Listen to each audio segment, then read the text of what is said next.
ഈ കഥയിലെ കഥയും കഥാപാത്രങ്ങളും തികച്ചും സാങ്കല്പികം മാത്രം.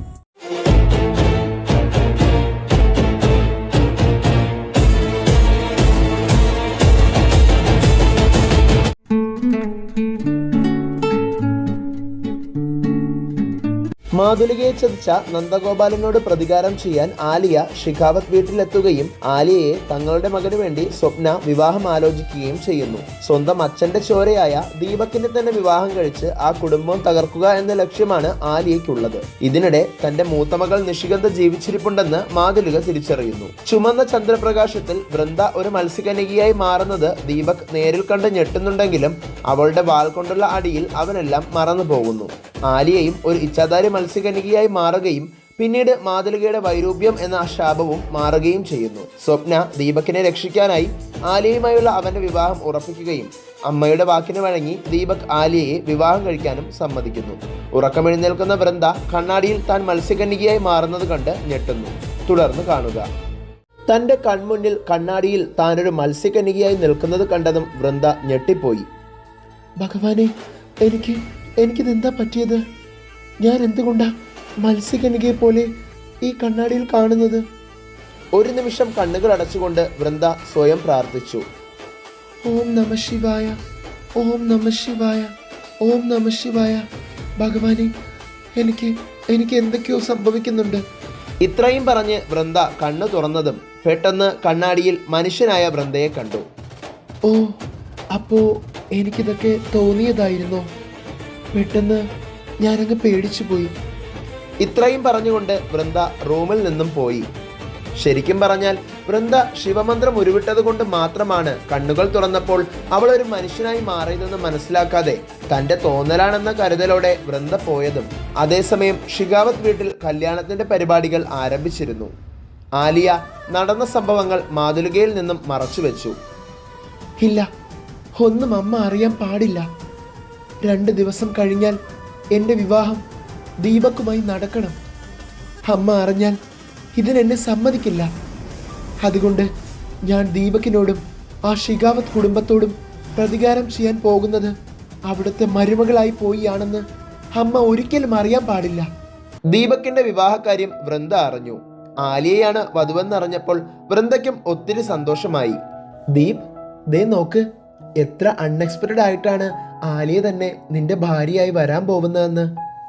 ഞാനും രഞ്ജിത്തും ഉറപ്പായും ഇവിടെ ഉണ്ടാവും നിങ്ങളുടെ വിവാഹത്തിന്. അങ്ങനെ എൻ്റെ കല്യാണം ആദ്യം നടക്കാൻ പോകുന്നു എന്നൊക്കെ പറഞ്ഞിട്ട് ഇപ്പൊ നീ തന്നെ ആദ്യം കെട്ടാൻ പോവുകയാണല്ലോടാ. കൊള്ളാം മോനെ നീ എന്തായാലും. ദീപക് അന്നേരം വൃന്ദയോടായി പറഞ്ഞു. വൃന്ദ, ആക്ച്വലി എല്ലാം അമ്മ തീരുമാനിച്ചതാണ്. ഞാനതിന് സമ്മതം മൂളിയെന്ന് മാത്രം. ആലിയ അവളുടെ അവസ്ഥയും ഒപ്പം എല്ലാം അറിഞ്ഞപ്പോൾ പിന്നെ ഞാനും ഓക്കെ പറഞ്ഞു. ഇത്രയും പറഞ്ഞുകൊണ്ട് ദീപക് അവിടെ നിന്നും പോയി. അന്നത്തെ ദിവസം അസ്തമിച്ചു. പിറ്റേ ദിവസം വൈകിട്ട് മോക്ഷിനെയും കൂട്ടി ദിയ ക്ഷേത്രത്തിലേക്ക് വന്നു. മോക്ഷ്, ഇന്ന് എൻ്റെ ജന്മദിനമാണ്. അറിയാലോ നിനക്ക്. നീ എനിക്ക് തന്ന വാക്ക്. എൻ്റെ ഇത്തവണത്തെ പിറന്നാൾ കൂടി കഴിഞ്ഞാൽ പിന്നെ എൻ്റെ കല്യാണം നടത്തുമെന്നാ അച്ഛൻ പറഞ്ഞത്. അതിനു മുന്നേ നീ എന്നെ വിവാഹം കഴിക്കണം. വാക്ക് താ എനിക്ക്. അന്നേരം മോക്ഷ് ദിയയോടായി പറഞ്ഞു. ദിയ, നിനക്കറിയാലോ ഇന്ന് കഴിഞ്ഞാൽ ദീപക്കേട്ടൻ്റെ വിവാഹമാ. അതും നമ്മുടെ ബിസിനസ് ഇൻവെസ്റ്ററായ ആലിയയുമൊത്ത്. അതിനുശേഷം ഉറപ്പായും നമ്മുടെ കാര്യവും മുന്നോട്ട് വെക്കാം. ക്ഷേത്രത്തിൽ ഒളിച്ചു നിന്ന മാതുലിക ഇതെല്ലാം കേൾക്കുന്നുണ്ടായിരുന്നു. എന്ത്? ദീപക്കിന്റെ വിവാഹം ബിസിനസ് ഇൻവെസ്റ്ററായ ആലിയയുമായോ? അതായത് എൻ്റെ മകളുമായോ? ഇല്ല, ഇത് നടക്കാൻ പാടില്ല. ഇത് വലിയ പാപമാണ്. ദീപക് നന്ദന്റെ മകനാണ്. അതുപോലെ ആലിയയുടെ അച്ഛനും നന്ദൻ തന്നെയാണ്. ഒരിക്കലും ഇത് നടക്കരുത്. ഒരു സഹോദരനും സഹോദരിയും വിവാഹം കഴിക്കുക എന്ന് പറഞ്ഞാൽ അത് വലിയ കൊടും പാപമാണ്. അതുകൊണ്ട് ഒരിക്കലും ഇത് നടക്കാൻ പാടില്ല. എങ്ങനെയും ഞാൻ ആലിയെ കണ്ട് കാര്യങ്ങൾ പറഞ്ഞ് മനസ്സിലാക്കണം. അവളിത് എന്തുദ്ദേശിച്ചിട്ടാ? സ്വന്തം സഹോദരനെ തന്നെ വിവാഹം ചെയ്യുന്നത് കൊടും പാപമാണെന്ന് അവൾക്കറിയില്ലേ? അവളോട് ഞാൻ എത്ര തവണ പറഞ്ഞിട്ടുണ്ട്, പണ്ട് മത്സരാണി പ്രഥ ഋഷിയെ വിവാഹം കഴിച്ചതും പ്രാർത്ഥന രുദ്രനെ വിവാഹം കഴിച്ചത് പോലെയൊന്നുമല്ല ഇത്. ഇത് അവളുടെ സ്വന്തം അച്ഛന്റെ ചോരയിൽ പിറന്ന അവളുടെ സഹോദരനാണ്. ഇങ്ങനെയല്ല അവൾ പ്രതികാരം ചെയ്യേണ്ടത്. ആലിയ ഒരിക്കലും ഇങ്ങനെ പ്രതികാരം ചെയ്യാൻ പാടില്ല. എങ്ങനെയും ഞാനത് തടയും. ആലിയ അറിയാതെ എങ്ങനെയും അത് തടുത്തേ പറ്റൂ. അവൾ ഒരു വാശിക്കാരിയാ. അവൾ അറിയാതെ ഇത് തടുക്കാൻ എന്താ ഒരു വഴി? അന്നത്തെ ദിവസം അസ്തമിച്ചു. ആലിയയെ കാര്യം പറഞ്ഞ് മനസ്സിലാക്കുന്നത് ഒരിക്കലും നടക്കാത്ത കാര്യമാണെന്ന് മാതുലികയ്ക്ക് അറിയാമായിരുന്നു. അതുകൊണ്ട് തന്നെ എങ്ങനെയും വിവാഹം മുടക്കാൻ തന്ത്രങ്ങൾ ഓരോന്ന് ആലോചിക്കുകയാണ് മാതുലിക. അതേസമയം ഷിഖാവത്ത് വീട്ടിൽ കല്യാണ മണ്ഡപം ഉയർന്നു. കുറച്ചു മണിക്കൂറുകൾക്കപ്പുറം ദീപകിന്റെയും ആലിയയുടെയും വിവാഹമാണ്. സ്വപ്നയും നന്ദനുമൊക്കെ ആകെ സന്തോഷത്തിലാണ്. ആലിയയെ തൻ്റെ ഭാര്യയായി അംഗീകരിക്കാൻ മനസ്സുകൊണ്ട് ദീപക് തയ്യാറായി കഴിഞ്ഞിരുന്നു. മനസ്സിൻ്റെ ഏതോ ഒരു കോണിൽ വൃന്ദ ഉണ്ടെന്നുള്ള തിരിച്ചറിവ് ദീപക് മായ്ക്കാൻ ശ്രമിച്ചു.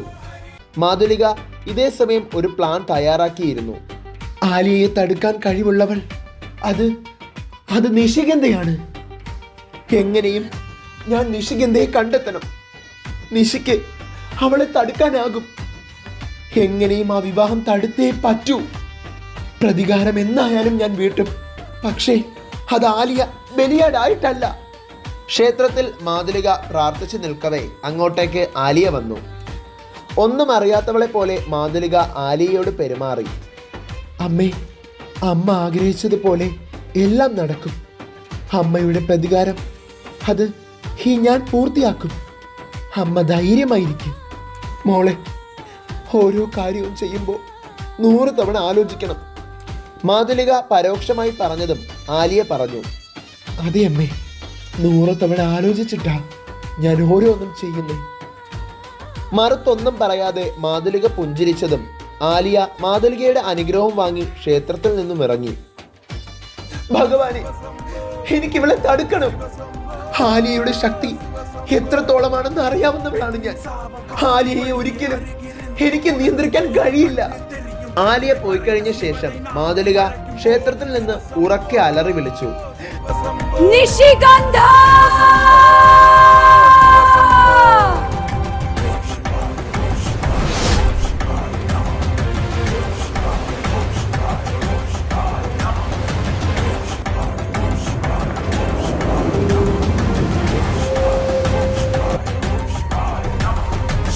சிவாய போற்றியே நம சிவாய போற்றியே உன் சக்தி ஒன்று போதுமே உலகமெங்கும் வெற்றியே.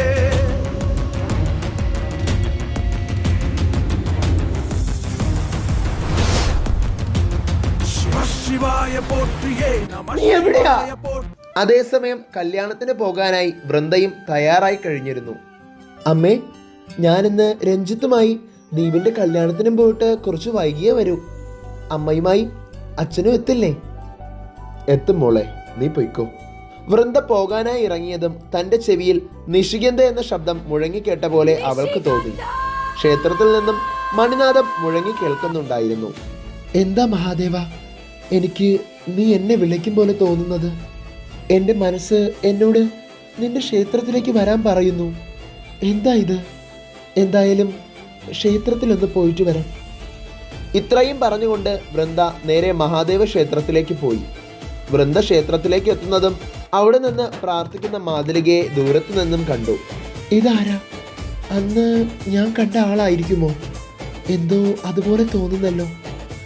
അവരുടെ അടുത്തേക്ക് പോകാൻ തുടങ്ങിയതും പെട്ടെന്നാണ് അവരുടെ വായിൽ നിന്നും ആ ഞെട്ടിക്കുന്ന രഹസ്യം വൃന്ദ കേട്ടത്.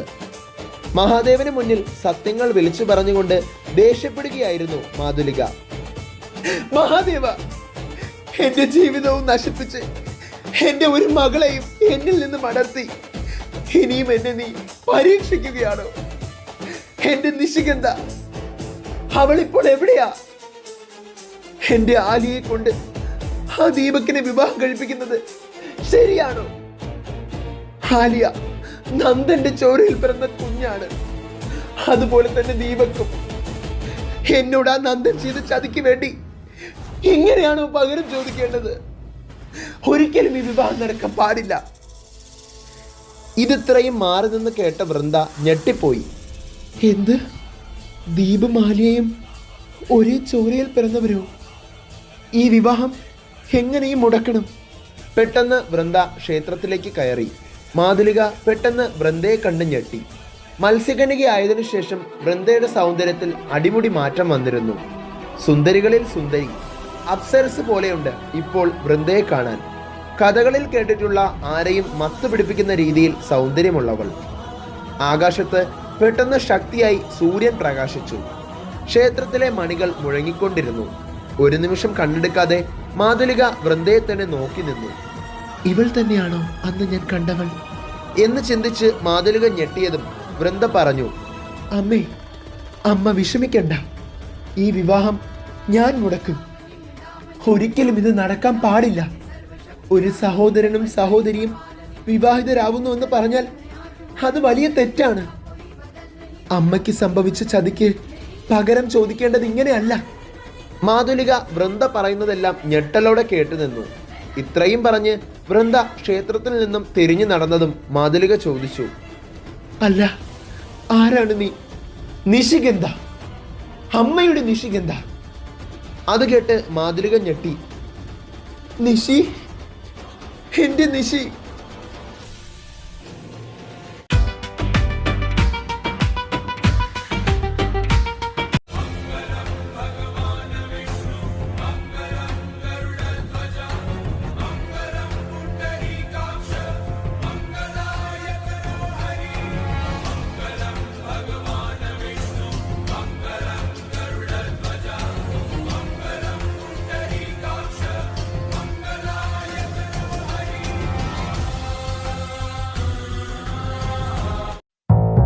Thank you.